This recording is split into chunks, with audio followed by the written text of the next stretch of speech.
Hi, my name is Shannon. I'm Willamette Week's music and visual arts editor. I'm here today with Skye Fitzgerald, who is the Portland-based director behind documentaries such as Hunger Ward, which was just nominated for an Oscar last week. Skye, how are you today? I'm good. I'm good. I'm glad to be sitting here talking with you. So Hunger Ward is the third short documentary in a series of a trilogy that you've called the Refugee Trilogy. And all of those shorts have now been received some sort of Oscar nod, either a nomination or a shortlist. So when it was announced that Hunger Ward got the nomination, were you like, are you almost expecting it the third time around? No, not at all. Not at all. Obviously, we were humbled, honored comes to mind, but certainly not expectant. Probably the thing that I was filled with most was just a sense of gratitude. Not so much that my peers in the documentary world had recognized the film in that way, but because of the stage it now gives us to talk about the content of the film. Because our entire intent with the film was to raise awareness, and to get people engaged and knowledgeable about the fact that the war in Yemen is being caused and supported in part with our tax dollars.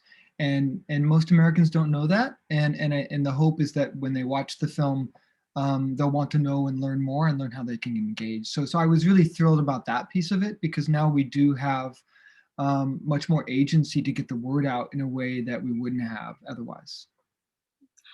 So to talk about the film a little bit, it loosely follows, looks at the crisis in Yemen by following two women who are healthcare workers working to take care of children dealing with severe malnutrition. Dr. Al Sadiq and Nurse Mondi, can you tell me about how you met those two women? Well, I'd heard a lot about Makia and Aida for years, frankly, before we filmed Hunger Ward. And the more I talked with colleagues who had met them and worked with them, mostly journalists who had made sort of the difficult journey to those areas in Yemen to work with them, what I heard back just consistently was that they were both just incredible women doing this invisible work in sort of a invisible war that was truly heroic. And so that really spurred my interest, right? Because my, my intent is never to to do poverty porn, for example, is a term that's thrown around a lot. And that's the last thing that I want to do or be accused of, because I believe so deeply that um, the, the war in Yemen needs to be seen and understood. And it needs to be sort of done in such a way that is places a priority on dignity. And so I learned pretty quickly that both Makia and Aida were really heroic figures within their own communities, but virtually no one in the West knew about this incredible work they're doing to save children. And so I reached out through intermediaries and started conversations with them both, and shared sort of our intent with the project, which was to really show how this incredible humanitarian work can happen, even in the midst of a conflict zone. And once we started that conversation, we built a lot of trust over time. So that by the time that we arrived at each of the facilities, we had a long dialogue that had been going on for a long time, and there was already a level of trust to build upon. Because I really wanted to shine a light on this incredible but somewhat invisible work that they were each doing. Um, did you talk at all about with uh, either or both women about what they hoped that the film might accomplish? Is that something that was on their minds at all? Yeah, we did talk about that. You know, why would they want a foreign journalist or a foreign filmmaker to to be in these really intimate situations, right, and document their work? And it was a pretty consistent view that um, that it was only if citizens of the countries whose governments were actively engaging in the war in Yemen, it was only if citizens understood the effects that that was having um, on the children of Yemen and the citizens of Yemen that there was any hope for change. Because the fact is that you know foreign intervention in Yemen is causing the famine right now. And so it's only action by those nation states who are currently involved that can end the famine. So they took the view that the more attention, the better, and that if a film that a film could be an engine for awareness in a way that reportage might not be. So I've heard you talk a lot about in other interviews, and you just mentioned now, like sort of the trappings that um, these stories can fall into, often when they are told by mainstream media organizations. You mentioned poverty porn.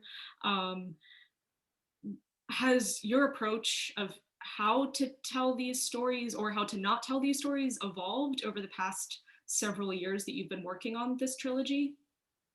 That's an excellent question. I think, yeah, it must have, but I think it's been slowly and incrementally. You know, I'm a big believer in incremental evolution in your work, right? Hopefully, you know, you should learn from every mistake you make, right? And we all make mistakes all the time. And so I always make a goal of doing each project a little bit better. So I actually have a post-it up here on the edge of my monitor that I wrote after the last project, after Lifeboat, um, which we were fortunate to be nominated for an Oscar for that film as well. And when after that whole process was done and the film was in distribution, I sat down and I thought, you know, what could I do better? You know, how could I make a better film that will have more impact? And I wrote 5 items down on this post-it with the goal, with the target to be to do as many of those things as possible on the next film, Hunger Ward, because I thought it would make a better film. And I'm looking at it right now, and 4 of the 5 items are circled, and we attained 4 of the 5. So, you know, yes, we learn each time, and we ought to, and we have to be open to that, or I don't think we evolve as artists. So I think very carefully about um, how I build a project and how we interact with my collaborators. I don't say I work with subjects, for example, because I don't see them or treat them that way. They're truly collaborators. And so, yeah, I think it's really, really important, especially on doing when you do films where the stakes are life and death, you have to build relationships and everything is based on those relationships. And so that's my approach. What does it say on the post-it note? I don't want to share that. Tradecraft, right? I will say we got 4 out of the 5 though. Okay. So I'm very personally, I'm very happy about the fact that personally I've achieved some of my goals in terms of what I hope is a better film, but also a film that will have more impact, frankly, because that's our goal. In the very first, I mean, I think it's like the first 10, maybe even 5 minutes of the film, um, there's a scene where um, a grandmother has essentially just watched her infant grandchild die. And it's this really, really distressing scene. And you're in there filming, and so was there ever a time that you had to stop filming when you were making this movie? Usually I really enjoy the process of filming documentaries. And by trade, I've been a director of photography for many years. So I'm usually one of those holding the camera. And I was on this project. It was myself and another director of photography. And this is perhaps the only documentary I've ever filmed where I didn't really enjoy the filming process for the reason that you just articulated, because it's such a difficult thing to see a child die in front of you.